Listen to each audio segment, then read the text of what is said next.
আসে এক ঐতিহ্যবাহী প্রতিবাদ মিছিল।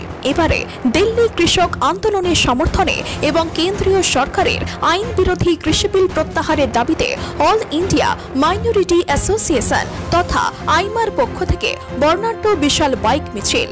আনুমানিক ৬,০০০ বাইক নিয়ে পীরজাদা সৈয়দ রুহুল আমিনের নেতৃত্বে হলদিয়া সিটি থেকে শুরু করে পাঁশকুড়া কোলাঘাট হয়ে মেচেদা সহ পূর্ব মেদিনীপুর জেলা জুড়ে বিশাল বাইক মিছিল হয়। অবশেষে একটি পথসভার মাধ্যমে অনুষ্ঠানের সমাপ্তি হয়। অনুষ্ঠান শেষে এনবিটিভির মুখোমুখি হয়ে পীরজাদা সৈয়দ রুহুল আমিন বলেন,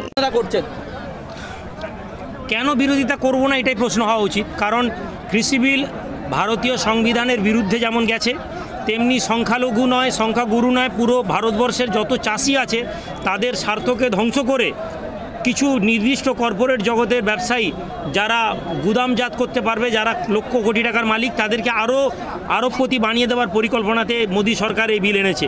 সুতরাং যারা আমরা বুঝতে পারছি এই বিল নিয়ে যখন আমরা একটু বুঝলাম, ফলে আমাদের জন্য এটা জরুরি হয়ে গেল যে আমরা এই বিলের প্রোটেস্ট করি। হরিয়ানাতে, পাঞ্জাবে, রাজস্থানে যেভাবে চাষিরা এই বিলের প্রতিবাদ করছেন, বেঙ্গলে এখনও মানুষেরা এটা বুঝেননি, ফলে আমরা তাদেরকে আরও অ্যাওয়্যার করার জন্য এটা আমাদের সংগঠন থেকে এই র্যালির ব্যবস্থা করা হয়েছে। ভারতবর্ষের বিভিন্ন জায়গায় বিভিন্নভাবে মিছিল হয়েছে, মিটিং হয়েছে, আপনার এখানে দেখলাম ইউনিকভাবে বাইক মিছিল। এইটা কোথা থেকে এলো? আমাদের সব কাজই ইউনিক, কারণ আমরা চেষ্টা করি একটু ব্যতিক্রমীভাবে প্রতিবাদ করতে যাতে নজরে পড়ে। তো আমাদের পরিকল্পনা ছিল জেলা থেকে আমরা কিছু বাইক বার করব। তো স্পন্সর অনেক বেশি এসে গেছে ছেলেরা, দেখলাম যে যেভাবে আমরা বাইক আশা করেছিলাম তার থেকে অনেক বেশি ছেলেরা বাইক এসেছে, স্বতঃস্ফূর্তভাবে মানুষ জুড়েছে বাইকে, তো ভালো লাগছে। কত হাজার বাইক এসেছে? আমরা স্টিকার করেছিলাম ৬,০০০ বাইকের মতন। এখন কত বাইক বলতে পারবো, কমও বলতে পারবো না, বেশিও বলতে পারবো না। আমাদের হিসাবে তো ১,০০০ বাইক হয়েছে।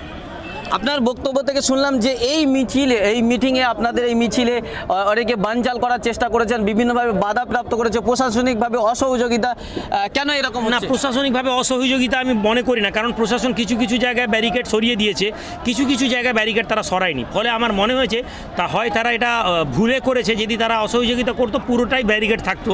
কিছু জায়গায় হাইওয়ের উপর ব্যারিকেড থাকার ফলে ওই জায়গায় স্পিড ব্রেকার লাগানোর জন্য কিছু বাইক একে অপরের সাথে ঠোকাঠুকি করে কয়েকজন সিরিয়াস ইনজোর্ড হয়েছে। আমি পূর্ব মেদিনীপুর জেলার এসপির সাথে কথা বলবো আমাদের সংগঠনের পক্ষ থেকে এটা বলে আগামীতে যাতে না হয়। প্রশাসনের বিরোধিতা করা আমাদের উদ্দেশ্য নয়, আর না তো প্রশাসনের পক্ষে বলা। আমরা যেটা মনে করেছি এটা তাদের একটা গাফিলতি, আগামীতে যাতে এটা না হয় সে বিষয়ে আমরা নজর রাখতে বলবো। আমরা দেখছি যে এই মঞ্চ থেকে একেবারে আপনি রাজনৈতিক একটা হুমকি দিয়েছেন যে তৃণমূল সরকার, বর্তমানে শাসক দল, আপনাদের সঙ্গে দ্বিচারিতা করছেন, কি বলবেন এটা?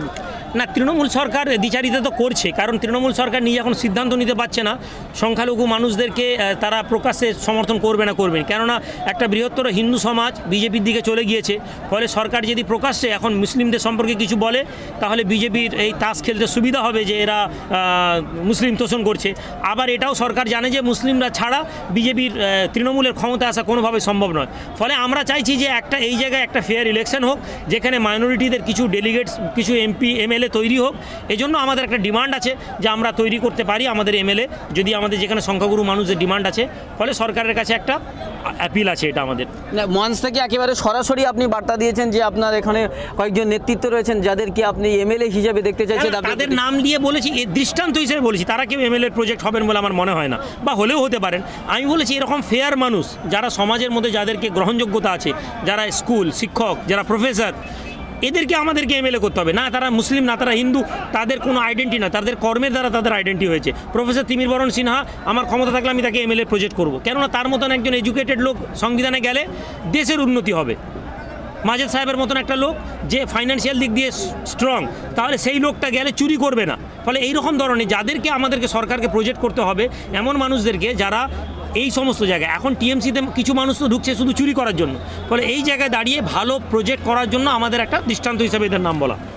এসআর ইউনিকম, এখানে সহজ কিস্তিতে নামি দামি কোম্পানির মোবাইল সুলভ মূল্যে পাওয়া যায় এবং বিভিন্ন কোম্পানির fridge, mixer machine, AC, LED TV, home theatre ও বিভিন্ন ইলেকট্রনিক দ্রব্য সুলভ মূল্যে বিক্রয় করা হয়। ঠিকানা চিনিপুকুর রোড, কাশীপুর, দক্ষিণ 24 পরগনা। বিস্তারিত জানতে কল করুন 9153200300।